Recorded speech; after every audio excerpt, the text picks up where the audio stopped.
Hello दोस्तों, आज हम बात करेंगे एक किलर 3 मूवी के बारे में। मूवी की शुरुआत विटाले नाम के क्राइम एनफोर्सर से होती है, जो अपने पोते के साथ सिसिली में अपनी वाइनरी की ओर जा रहा होता है। वहां पहुंचकर वह अपने पोते को गाड़ी में रुकने के लिए कहता है और खुद अंदर जाने लगता है। लेकिन जैसे ही वह अंदर कदम रखता है, उसे चारों तरफ अपने मारे गए गुंडे दिखते हैं। वह सतर्क होकर आगे बढ़ता है और बेसमेंट में पहुंचता है, जहां रॉबर्ट मैककॉल, एक रिटायर्ड यूएस मरीन और CIA ऑपरेटिव, 2 बॉडीगार्ड से घिरा खड़ा होता है। लोरेंजो गुस्से में पूछता है, तू यहाँ क्या कर रहा है? रॉबर्ट शांत लहजे में जवाब देता है, तुम्हारे पास वो चीज है जो तुम्हें नहीं रखनी चाहिए थी। इतना सुनते ही हालात बदल जाते हैं। रॉबर्ट पलक झपकते ही सभी गुंडों को खत्म कर देता है, यहाँ तक कि लोरेंजो को भी। काम खत्म करके जब वह बाहर आता है तो गाड़ी में बैठा लोरेंजो का पोता उसे देख रहा होता है। रॉबर्ट उसे वहीं रुकने के लिए कहता है और अपनी कार की ओर बढ़ता है, लेकिन तभी लड़का अचानक अपनी बंदूक निकालकर रॉबर्ट की पीठ में गोली मार देता है और भाग जाता है। गंभीर रूप से घायल रॉबर्ट किसी तरह एक फेरी पकड़कर मेनलैंड की ओर निकल पड़ता है। लेकिन उसी रात जब वह अमाल्फी कोस्ट के रास्ते पर गाड़ी चला रहा होता है तो गोली की चोट से कमजोर होकर सड़क किनारे अपनी कार रोकता है और बेहोश हो जाता है। कुछ देर बाद इटली के एक लोकल पुलिस अफसर जियोबानुची की नजर रॉबर्ट पर पड़ती है। वह उसकी हालत देखकर मदद करने का फैसला करता है और उसे अल्तामोंटे नाम के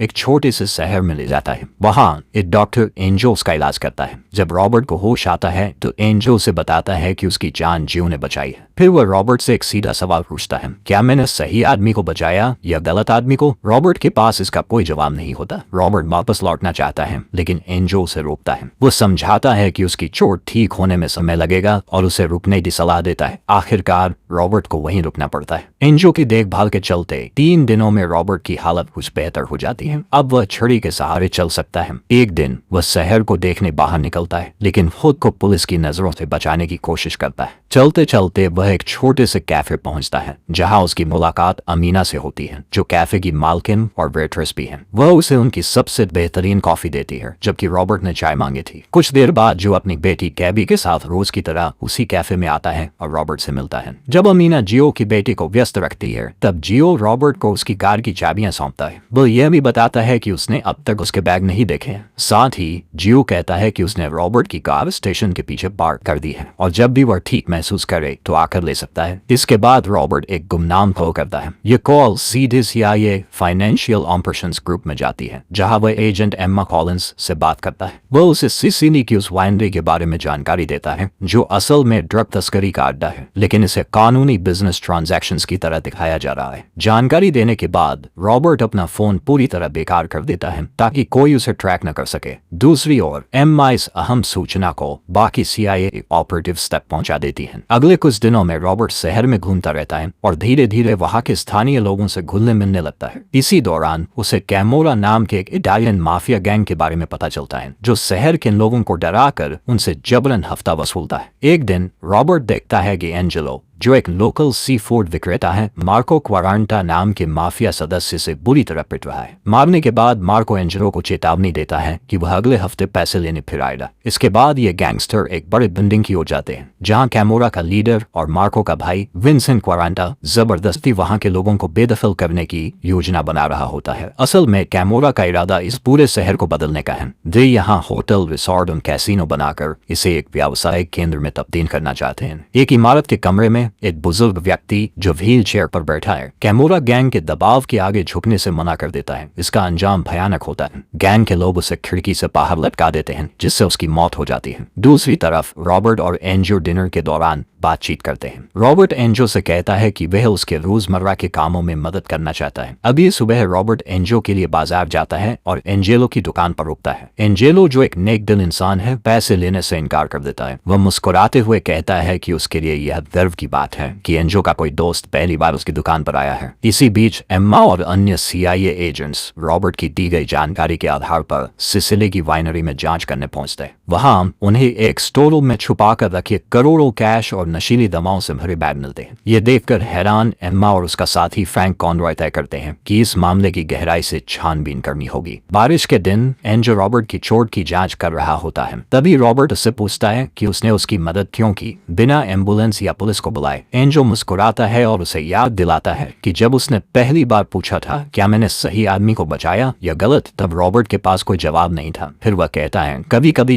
चुप्पी ही सबसे बड़ा जवाब होती है और यही बताती है कि तुम एक अच्छे इंसान हो। अगली शाम रॉबर्ट अपने बैग लेने जाता है और शहर छोड़ने की तैयारी करता है, लेकिन तभी घंटी की तेज आवाज उसे रोक देती है। वह देखता है कि शहर के लोग घबराए हुए एंजेलो की दुकान की ओर भाग रहे हैं और वह भी उनके पीछे हो लेता है। वहां पहुंचकर उसे पता चलता है कि मार्को और उसके गुंडों ने एंजेलो की दुकान जला दी है क्योंकि वह उन्हें समय पर पैसे नहीं दे पाया। कैमोरा की दहशत के आगे कोई कुछ नहीं कर सकता था और शहर के लोग मजबूरी में जलती हुई दुकान को बस देख रहे थे। कुछ देर बाद रॉबर्ट और कुछ स्थानीय लोग एंजेलो की मदद करने के लिए आगे आते हैं और दुकान की सफाई में हाथ बटाते हैं। इस बीच जो फायर बॉम्बिंग के वीडियो फुटेज को ध्यान से देखता है और उस वैन की जांच के लिए इटालियन सेंट्रल पुलिस को कॉल करता है जो घटना के समय दुकान के बाहर खड़ी थी। धीरे धीरे रॉबर्ट की तबीयत बेहतर होने लगती है। अब वह इस शहर का हिस्सा बनने लगता है और अमीना के साथ उसकी दोस्ती भी पहले से गहरी होने लगती है। रॉबर्ट धीरे धीरे अल्तामोंटे की जिंदगी में घुलने मिलने लगता है। वह वहां के स्थानीय खाने का आनंद लेता है और शहर की साधारण दिनचर्या का हिस्सा बन जाता है। एक दिन जब वह अमीना के कैफे में बैठकर कॉफी पी रहा होता है, उसकी नजर एम्मा पर पड़ती है जो छुपकर उसकी तस्वीर लेने की कोशिश कर रही होती है। रॉबर्ट मुस्कुराता है और उसके पास जाकर कहता है, अगर फोटो लेनी है तो सही एंगल से लो। एम्मा चौंक जाती है और सीधा सवाल करती है, तुम्हें वाइनरी के असली धंधे के बारे में इतनी सटीक जानकारी कैसे मिली? लेकिन रॉबर्ट उसके सवालों के सीधे जवाब देने के बजाय बात को घुमा देता है और उसे सलाह देता है कि वह अपने बाकी काम पर ध्यान दे। जाने से पहले एम्मा उसे उसके असली नाम से पुकारती है,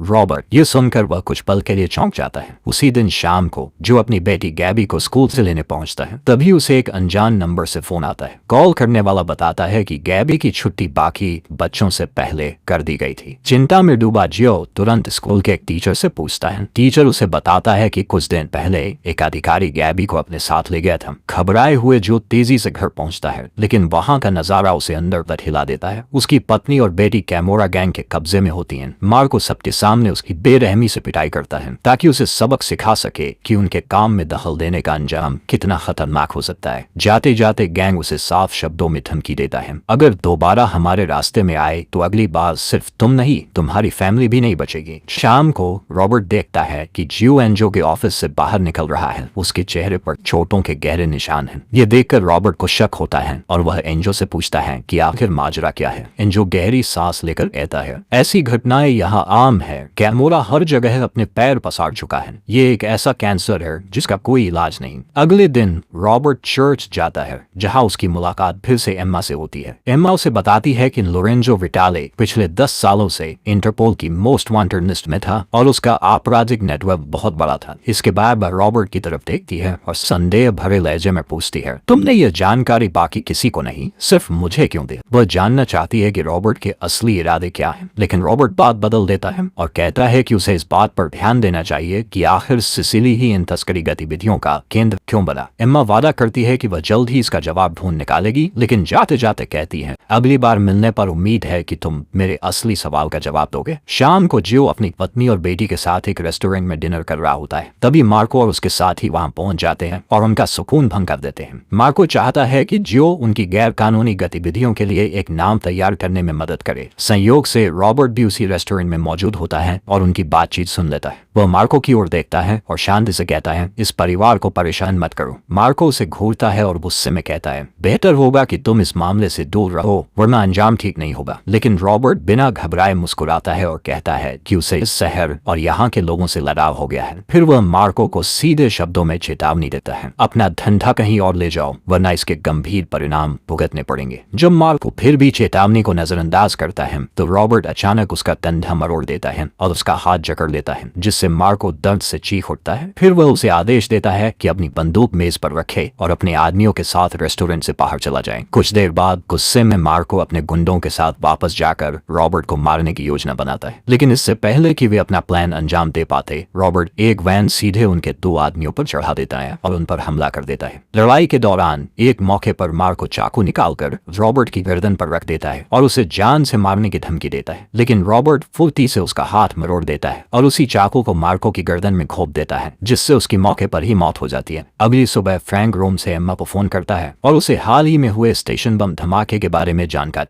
जानकारी देता है। इसी दौरान खुलासा होता है कि वाइनरी में मिला कैश भी एक ऐसे ही आतंकवादी हमले से जुड़ा था। ये सुनकर एम्मा को समझ आता है कि कैमोरा सीधे आतंकवाद को फंडिंग कर रही है और इसके लिए वे सिसिली में ड्रग्स की तस्करी का इस्तेमाल कर रहे हैं। इसके अलावा एम्मा को शक होता है कि नेपल्स ड्रग तस्करी का मुख्य रास्ता है और वहां किसी दूसरी टीम की भागीदारी हो सकती है। पूरे नेटवर्क को उजागर करने के लिए वह कैमोरा के अहम सदस्यों से पूछताछ शुरू करती है। इसके लिए वह नेपल्स पुलिस प्रमुख से सहयोग और जांच तक पहुंच की अनुमति मांगती है। कुछ समय बाद वही पुलिस प्रमुख विंसेंट की हवेली में मार्को के अंतिम संस्कार में शामिल होता है। वहां वह विंसेंट को जानकारी देता है कि CIA अधिकारी एम्मा उनके गैर कानूनी धंधे की छानबीन कर रही है। अपने भाई की मौत से पहले ही परेशान विंसेंट ये सुनकर और भड़क जाता है। गुस्से में वह अपनी तलवार निकालता है और बिना किसी झिझक के पुलिस प्रमुख का हाथ काट देता है। इसके बाद वह उसे धमकी देता है कि अब उसका सिर्फ एक ही काम है, मार्को के हत्यारे का पता लगाना। विंसेंट फिर घायल पुलिस प्रमुख को अस्पताल भेजता है, उसके कटे हुए हाथ को बर्फ से भरी बाल्टी में रखकर। उधर एम्मा को एक फोन कॉल आता है जिसमें उसे पुलिस प्रमुख की हालत के बारे में बताया जाता है। कुछ ही देर बाद एम्मा को रॉबर्ट का फोन आता है। वो उसे बताता है कि कैमोरा ड्रग कार्टेल से जुड़ी हुई है और यह पहले हुए स्टेशन हमले से भी संबंध रखती है। संयोग से यह कॉल एम्मा की जान बचा लेता है क्योंकि उसी समय विंसेंट ने उसकी कार में बम लगवाया था ताकि उसे खत्म किया जा सके। हमले के तुरंत बाद एम्मा को अस्पताल ले जाया जाता है जहां वो फ्रैंक से मिलती है और उसे कैमोरा की पूरी सच्चाई बताती है। सब कुछ समझने के बाद फ्रैंक उसे आश्वासन देता है कि अब वह इस ऑपरेशन को आगे संभालेगा। उसी शाम विंसेंट जियो और उसके परिवार को बंधक बना लेता है। वह पूरे शहर के सामने ऐलान करता है कि अगर किसी ने उसके भाई के हत्यारे की जानकारी नहीं दी तो वह सबके सामने जियो को गोली मार देगा। जब कोई आगे नहीं आता तो विंसेंट जियो के कान में गोली मारता है और अगली गोली सीधे सिर में मारने की धमकी देता है। तभी रॉबर्ट आगे बढ़कर खुद को विंसेंट के सामने पेश करता है और कहता है कि वह उसके साथ चलने को तैयार है, लेकिन पहले जियो और उसके परिवार को छोड़ दिया जाए। वो यह भी कहता है कि अगर विंसेंट उसे यातनाएं देना चाहता है तो दे सकता है, लेकिन यह सब शहरवासियों के सामने नहीं होना चाहिए। लेकिन विंसेंट, जो अपने भाई की तरह ही घमंडी और जिद्दी है, रॉबर्ट की बात मानने से इनकार कर देता है। वह कहता है कि कैमोरा के खिलाफ जाने वालों को सबक सिखाना जरूरी है और शहर के लोगों को यह सब देखना चाहिए। मगर इससे पहले कि विंसेंट रॉबर्ट को मारने की कोशिश करता, वहां मौजूद लोग अपने फोन निकालकर इस पूरे घटनाक्रम की वीडियो रिकॉर्डिंग करने लगते। ये देख गैंगस्टर घबरा जाते हैं और पीछे हट जाते हैं। उस रात रॉबर्ट चुपचाप विंसेंट के घर में दाखिल होता है और उसके बॉडीगार्ड्स को एक एक करके खत्म कर देता है। इसी दौरान विंसेंट, जो गहरी नींद में सो रहा था, अचानक उसके माथे पर खून की एक बूंद टपकती है जिससे वह घबरा कर जाग जाता है। अभी वह पूरी तरह संभल भी नहीं पाता कि उसके ऊपर लगे कांच का शीशा अचानक टूटकर गिर जाता है, लेकिन वह किसी तरह बाल बाल बच जाता है। जल्दी से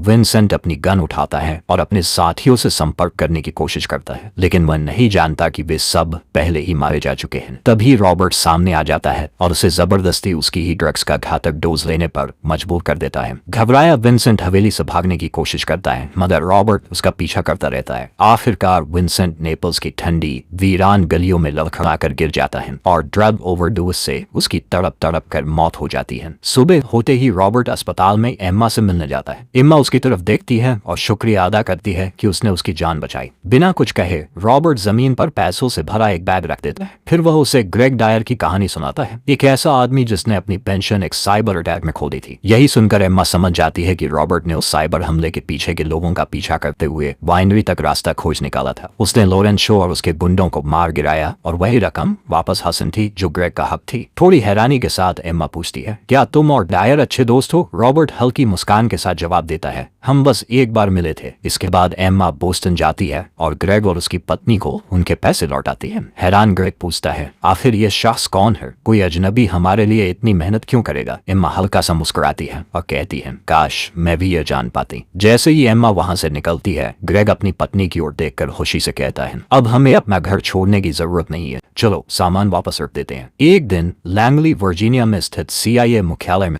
फ्रैंक एम्मा को एक पैकेट सौंपता है। उसमें एक डायरी और रॉबर्ट का लिखा एक छोटा सा नोट होता है। जैसे ही एम्मा डायरी पकड़ती है, उसकी आंखें हैरानी से खुली रह जाती है। ये उसकी माँ की डायरी होती है। धीरे धीरे वह सब कुछ समझने लगती है। उसे एहसास होता है कि रॉबर्ट सिर्फ एक अनजान मुखबिर नहीं था, बल्कि उसके माता पिता का पुराना CIA साथी था। अंतिम दृश्य में अल्तामोंटे के लोग अपने फुटबॉल मैच में जीत का जश्न मना रहे होते हैं। अब रॉबर्ट भी इस जश्न का हिस्सा है, जैसे वह हमेशा से इस छोटे से शहर का एक अपना था। और इसी के साथ फिल्म खत्म हो। For watching, subscribe for more video.